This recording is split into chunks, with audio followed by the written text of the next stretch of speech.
Hello and welcome to Your Ultimate You, the podcast. And I'm your host, Jessica Barrett. And we're thrilled to welcome back our very special guest star, Katie Oman. Hi, Katie. Hi, Jessica. It's so lovely to see you again, darling. Thank you for having me back on. I was like really chuffed when you asked me. You're so welcome. And Katie, for anyone that hasn't met or isn't following, she was on the podcast in season 4. Goodness, now we're Wow. season 8. So Wow. I know, time's flying. It's nice. This is about us having a catch up to see what you've been up to, Katie, since your last visit. Yes. And of course, as we're here, this is the second episode of season 8 that is visual. We've got a visual and audio. So links are down below should you need to find the audio. Katie will also share her links if you want to learn more about Katie. Let's just get stuck in, my lovely. Let's always start with Yes. the best question. How are you? The big question. It The seems big like a really question. easy on the face of it, right? But underneath it is all this stuff. As we were saying before we started, there is the I'm fine, which is what we give to people, but there's like the real, and that's when I always say to people, yeah, but how are you really? Right? How am I? I'm actually pretty good at the moment. It's been an interesting year, which I know we always say that. We always go, oh, but it's been a year where it feels like nothing's really happened and everything's happened at the same time, if that makes any sense Yes, whatsoever. that does. I mean, I started the year having a hysterectomy in January, which was pretty major, a way to Yeah. start such a year. Because back in 2021, I was diagnosed with the condition endometriosis, which is, I always call it the evil twin sister of endometriosis, because most people know that one. They haven't heard of the one that I had. So rather than your uterus lining going wherever it wants to, like with endometriosis, mine would just grow outwards. So as you can imagine, like the pain and the bleeding, it was horrific. Yeah. And I am a single parent of twins and a businesswoman. So trying to just function at times was just really, really hard. And I had it for 2.5 years. And trying to get taken seriously as a woman with health issues, which we know, right, was not easy. And then trying to get the help I needed was not easy. But eventually, yes, I had my hysterectomy in January, and it's really funny even now. So what? This is being filmed in September. I still have people going, "Are you okay?" After, and I'm like, "Yeah, I'm great." Like I was recovering for what, 6 to 8 weeks, and after that, I'm like, because it was keyhole, so I'm like, I'm good. It's a whole like new start in life. Yes. And I can relate to you that, my love. Start of my year as well, very similar to yourself. Had my right ovary removed, keyhole surgery, and Yeah, it went beautifully well. But the recovery wasn't so glorious. That's a whole other yeah, issue. Oh, recovery, but also having diabetes. So I've got autoimmune, which is it just makes things more complicated. But rather, so we started our year off pretty similar. I've been yeah. finding it took about 4 months for my hormones to start finding out who the heck they are, who I am within my Mhm. hormonal self. And it's now I'm reaping the benefits now more so. How about you? Well, I think that I am actually perimenopausal. I think that's now my next challenge to face. Yes. People will go, "You're too young," because I'm only 42. I'm 43 in a couple of weeks. But my mum was around my age when she began her journey with that. So I'm noticing symptoms, let's put it that way. And so right now I'm just keeping an eye on it, because I know it's a long journey. And of course, I don't have, of course, the periods then to kind of keep an eye on there. So I have to look at every other symptom that I'm having around it. So yeah, Yes. it's an interesting thing. Absolutely. And the fact you mentioned that perimenopausal can hit any time. I've heard in the news it's hit women at 28, even younger. I mean, it's very rare, but you are Yeah, looking at that hormonal shift from the age of 35 up until 50, and perimenopausal can hit any time. So when they say you're too young, well, do you know what? I'm an individual and I'm unique to myself, and my body will tell me when I'm going to go through my next transition. Like, absolutely. Absolutely. But again, that's what the medical professional on the whole, well, that's what they'll say. Oh, you're yeah. too young. It's just like, oh, it could be this, or, it's just a heavy period, or it's normal for women your age. Like, they'll say all that stuff. But like you say, you know your body and Yes. you know what's normal for you before anybody else. Absolutely. And that's why it's so important to know yourself. I mean, Yeah. emotionally, spiritually, but and also physically, because you are the expert of yourself. Uh, Yes, absolutely. Before anybody else. And like I say, it's that checking in with yourself. And I think I was talking to a client about this last week, and they said we live from the neck upwards, most of us, because we worship at the altar of the mind, right? So it's all about Yes. your cerebral place, your thoughts, your ideas, your anxieties. It's all here. I mean, I'm literally doing an open university in psychology, so trust me, I know it's all here. But we're very disconnected from our body, and Mm, actually, we check in with ourselves. No, not like every 5 minutes. We've got life, but maybe just like once or twice a day, just to go. Is there any pain? Is there any weird feeling? Is there any discomfort? Like how am I feeling today? I yeah. think if we keep checking in with ourselves, then we can kind of pay attention to what is our baseline, what is our normal, and then we can pay attention to when things differentiate away from that. 100%. And I mean, we hear from influencers and the general health, they're saying check in with yourself for a reason. So that if you know yourself, you can, if should something not so nice happen, go and get the help. Yeah, Don't leave it till last minute because yeah, yeah, we're not going to go down that road because we know where that goes. But and- it's so important. Love yourself first. Check in with yourself. It takes 2, 3 minutes in a day, yeah, even when you first wake up. Just breathe. How am I feeling? As you yeah, say, ask those questions. yeah, exactly. And at least then, like I always say, awareness is the most important step. So you can't say, "Well, I didn't know," because if you're checking in with yourself, you do know. It's then your decision what you do about that, right? 100%. So Yeah. if like I wake up with a headache and I can go, "Well, I didn't sleep well last night, so I know why I've got a headache." But if I'm like, I've had a very good night's sleep, I'm feeling great, I've got a headache, I'm like, "Oh, what's that about? Why do I have a headache?" And I can kind of keep pay attention to it and see what else is going on. Yeah. Absolutely. It could be the fact that you just need a nice big glass of water, or there is something more going on. And it's eliminating the things that your body might need, but therefore doing something and as you say, making those informed choices once you know. So Yeah, self-awareness is really important. Thank you, Kim. absolutely. So Absolutely. since January, the recovery, the healing, which is paramount, Yes. how has things been going since season 4? So you've mentioned that you're now doing a psychology degree through the Open University, which is huge. Yeah. Your twins, I've noticed, are growing every day. Didn't they celebrate their Literally. 10th, They're the same height as me. They're 12. And 12, I'm like, 12th they're getting to birthday? me now. When they put like a to higher heel on, they're going, "You're short, mummy." I'm like, thanks.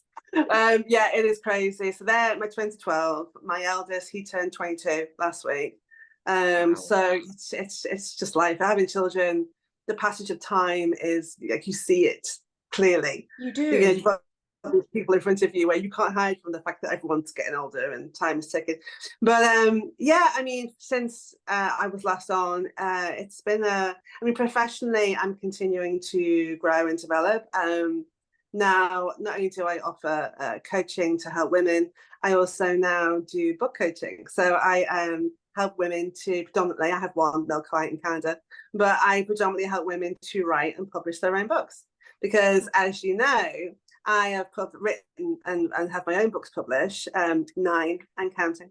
She says with a hairflip. But I helped my best friend to get her book out there back in 2022. Keep thinking what year we're in. I'm kind of like, And I realized that I have a lot of knowledge about this, a lot of skills that I picked up along Mm. the way. And so I then began to offer it to other people. And the last book that I helped publish through that process, was book 17, which is kind of awesome. And it makes me so happy. It's just, I call it, one of my clients called me the book doula, because I'm literally helping to birth the books into the world, which I think is just like, makes me so proud.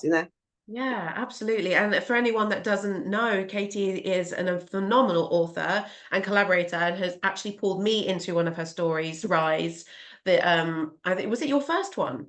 Yeah, the anthology. Yeah, The anthology, oh, fantastic and so moving. And I love the fact that you offer that space for women to share their journeys, an aspect of yeah, their journey or a full account. And for mm, them, it's part of their healing, but also it is again, it's another platform for women to read Yeah. and be inspired, being educated, plant that Yeah. seed of growth that I always talk about on the podcast so that Yeah. they can relate and make changes for themselves. Absolutely. And that's the thing, you know, and one of my big quotes, actually created some merch last week for the first time. I put it on my notebook that I've made, is that when women own their story, they release the shame that was never theirs to carry in the first place. And I'm such a huge believer in that. We carry so much shame around it with us. And yet it's totally unnecessary because it's not our shame. No. It's not ours. But it's kind of, again, it's identifying that, and it's the process and the healing and all of that. But also, when we share our story, we give a roadmap, a lighthouse to other people. Like, I know that when I've been through so much, as you know, and I wish that I'd had somebody there going, I've been through something similar and this is what I did and this is how I got out of it, because you feel so alone. And you Yes. feel like you're the problem. Like, everybody else has got their stuff sorted out. Everybody else is okay. You're the problem. And when you realize that actually most of us go through something at some point, and most of us have very shared experiences, it just makes you feel like the collective sisterhood around you, which I think can be massive in and of itself. It is, it's huge. And I mentioned it the other day in conversation. We don't need to do anything alone. And it's when we can come together and help celebrate, but also help raise each other up. Yeah. That's when shifts start to happen. You are not alone. No one is alone. And you do not have to choose to be alone. Yeah. And that's so important. We aren't alone. In fact, everyone goes through something at some point in their life. Yeah, It's what we choose to absolutely. do with it.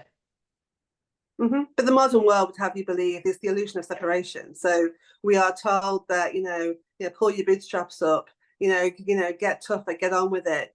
Don't ask for help, it's a sign of weakness. It's all this crooked, really horrible rhetoric that we've been given, and none of it is true. None of None of it's it is true. true. We all need somebody at some point. You can't do everything. You're not a superhero. You're not a cartoon character. You're No. just a person, right? And it's by leaning on each other, because I always say to people, if somebody came to you and said, I need your help, right? That would make you feel really good about yourself, that you can help somebody. Well, by you kind of pulling your energy in and going, no, I have to do it by myself, for myself, you're denying that to other people. Yeah. Oh, we've frozen. Hopefully we're It's back in good a minute. deed, right? Yeah. So we're back. Sorry. That's all right. There's no such thing as a selfless good deed. When we allow other people to help us, we're actually helping them too, because we give them that thing of, like, they feel validated, they feel like they've done something really positive, they've done, so everybody wins. But we forget that, and we kind of just focus on, I can't ask for help because people are going to think less of me. Yeah. No. No one's going to think that. And actually it's none of my business what you think of me. It's none of business of what four mums at school think of me. I'm kind of taking, I just don't care. I'll rock up with no makeup in the morning if I need to get my kids in school on time. That's my prerogative. You have your opinions and stuff, keep it to yourself, but it's none of my business. So always stand by, it's none of your business what other people think of you. And if you There's hold the that and inner truly live core. that. There's the inner circle that you have, which is the people who are your absolute tribe. So for Yes. me, it's my children, my parents, my best friends. I care what they think, Yes. because they love me unconditionally. They support me. They've got my back. They've helped me. These are my inner core. I care what they think. Everybody else, don't care. It's on your Exactly. opinion. Exactly. And it's having that awareness. So when I say it's none of your business what other people think of you, it isn't with your outer circle, your inner circle. Absolutely. You're going to want to know that they care about you through thick Yeah, and thin. And you still have a choice, even in your inner circle, to say, actually, I hear what you're saying, but I don't need that opinion, or I don't yeah, need that energy. yeah. And they love you enough, which they should do. Well, okay, thanks.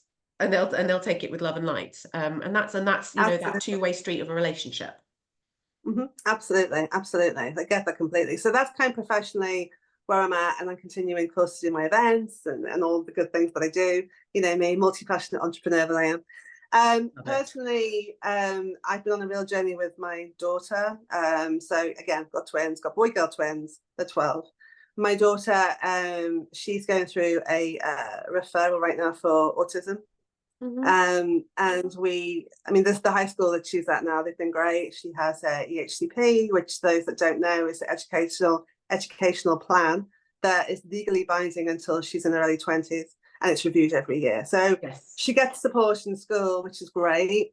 At home, again, because I'm on my own with them, it can be quite challenging at times, especially because she's in puberty as well. So I'm perimenopausal, she's going through puberty. It's an interesting time sometimes in the house. My I poor bet. son, her twin brother, I feel for him sometimes, it's a lot. But it's a real journey for both of us. You know, my eldest is autistic, but obviously everyone's neurodivergency is different. Yes. Everybody will present it in a different way, and with him, it's more social battery. When he's done, and you can kind of check out. With my daughter, it's more about emotional regulation, of course. So, you know, being the hormonal teenager that she is. So it's kind of trying to help her to regulate and to not have those meltdowns. But it's been a real, I'm learning, she's learning, we get it wrong, we try, you know, it's about one of those things, but it's been a lot. And it is a lot Yeah, sometimes. it is a lot. And it's okay to say it sometimes it's just downright crap.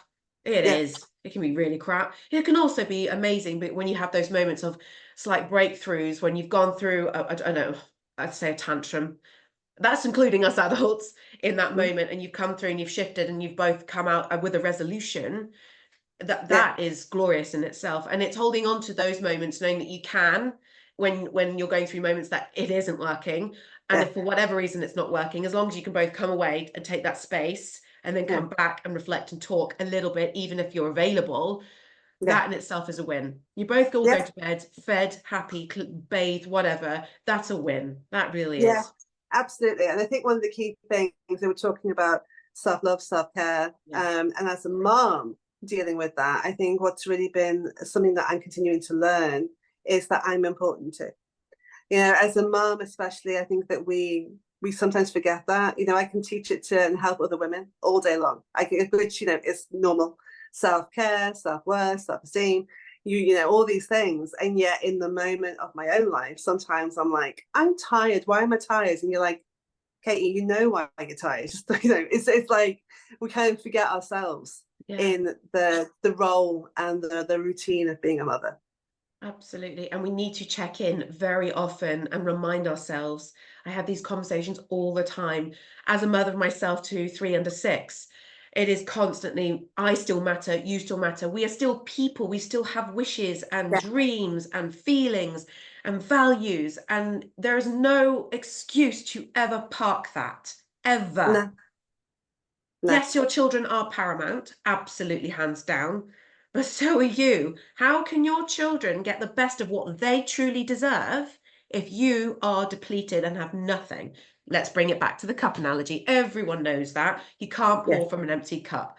And I keep talking about it. Yeah, and it's exhausting actually pouring into it and emptying it. That I scrapped back in 2021 because it didn't work for me anymore. So now changing the analogy, Katie, you know the analogy, pour into your cup and don't stop so that everybody Yeah. else gets the best of you without you depleting yourself.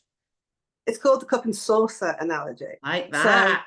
my friend taught me this, and I was like, "That's great." So again, yes, you have to. It's a continuation. You know, you wouldn't let your phone get down to 10% battery and then keep using it. You would recharge it, right? We take more care of our phones than we do of ourselves.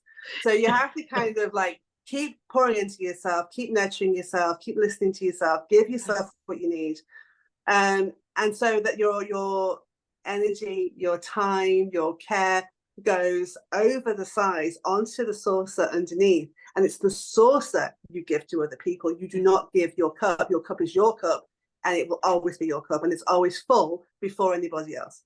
I love that. Oh, that's a real adaptation to that analogy. Thank you for sharing that. That's Yeah, amazing. that's, Really I loved important. it, because again we forget it, because again, you know, there are people out here like scraping the pattern off the bottom of the cup. Go, you can have this too if you want. I'll give you whatever you want. It's like, but then you're working on fumes. Yeah, Your energy is like zero, and you're still like, okay, I'll do it. What else do you need? It's like you're not serving anybody in that space.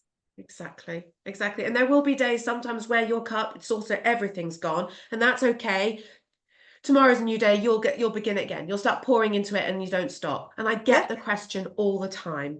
Well, how do you keep pouring into it? That's exhausting. No, it's not. That's what we talk about, self-care, the little things. It is about stopping, as you say, checking in with yourself, having those conversations. It's about pausing from the screen, go and have a Yeah. cup of tea, going outside and standing outside and breathing in for 5 big long breaths, whatever it takes, reading a book. All of those little things are the things that help you pour into it. Yeah, because it's micromanagement, because none of us have got hours and hours to spend on ourselves, just Of haven't. course we have. And that's not about whether you're a mother or not. We're just living a very busy world, a busy Yeah. life. We don't have the time. So you have to micromanage. But like you say, and it's constant going, you know, if I'm on the computer, and that this is my office as well as my kitchen. So if I'm on the computer and I find myself doing this, which I do quite a lot, by the way. I have, rather than pushing through it and going, no, come on, you've got work to do. It's okay, just, you know, go and get some sugar, which was what used to be my go-to to pick me up, which we know is not great long term. Sometimes it's great, not great long term. It's kind of going, okay, Katie, what do you need right now? Do I need to go and actually, like you say, go and get myself a drink? Do I need to just take half an hour away from the computer? Do I need to go and get some fresh air? Do I need to go and have a nap? And it does, and I'm look. I know some people can't nap. My mum can't nap. She just can't. I'm very lucky that I can power nap. So I'm going, just go and lie down for 20 minutes, because whatever is on the computer that people are waiting for, it's not life and death. And if it's 20 minutes later than what you said, it's Yes. the sky's not going to fall down. It's Yeah. okay. Yeah. You know, we It'll put so still much be pressure on there. ourselves. We put so much pressure on ourselves. I And no, know. and me being self-employed, nobody's putting pressure on me really, but me. Yeah, exactly. I'm both. I'm employed and self-employed, Yeah. and I put more pressure on myself than anything else. So it's having that awareness and going, okay, yeah, well, chill it out and set yourself intentions and tasks that you are able to realistically achieve every single day, and or Yeah. whatever it is that you're doing in that day. And when you achieve the first one, that makes you feel great because you're motivated therefore to achieve the next one. But do it Yeah. whilst checking with yourself. If you're too tired, go do something else for 5 minutes that will help give you more energy, whatever it is. But it is about knowing it. And again, back to our beginning of our moment of our conversation, self-awareness Yeah, brings us back. absolutely. Absolutely. Like I am a 90s child through and through. 90s R&B is my jam. And so if I find my energy dipping, I've got a playlist and I'll put on some great songs and I'll have a little boogie around my kitchen. Love it. Or There you go. I'll put on a podcast that makes me laugh, or I'll go and listen. I love LBC. I'll go and listen to that for a bit because like it's fascinating and they talk about things I'm interested in. So it is these, like you say, it's this micromanagement Yeah. and knowing what's in your toolbox, because I just with my daughter with her neurodivergency, I have a toolkit now that I can go, let's try this, that's not working, let's try this, that's not working. And trying, and every time that she's, whatever she's going through, the same tool will not always work with her, which is Exactly. normal. The same tool will not always work with us. So we're like, well, yesterday I was able to go and, I don't know, go outside for 20 minutes, I come back and that worked yesterday, but today I still feel like poop. What's wrong with me? Nothing. You're just a person. So it's like, okay, well, that didn't work. What else is in my toolbox? What else can I use to try and make me feel better right now? Absolutely. Absolutely. So, Katie, we're just about to wrap up.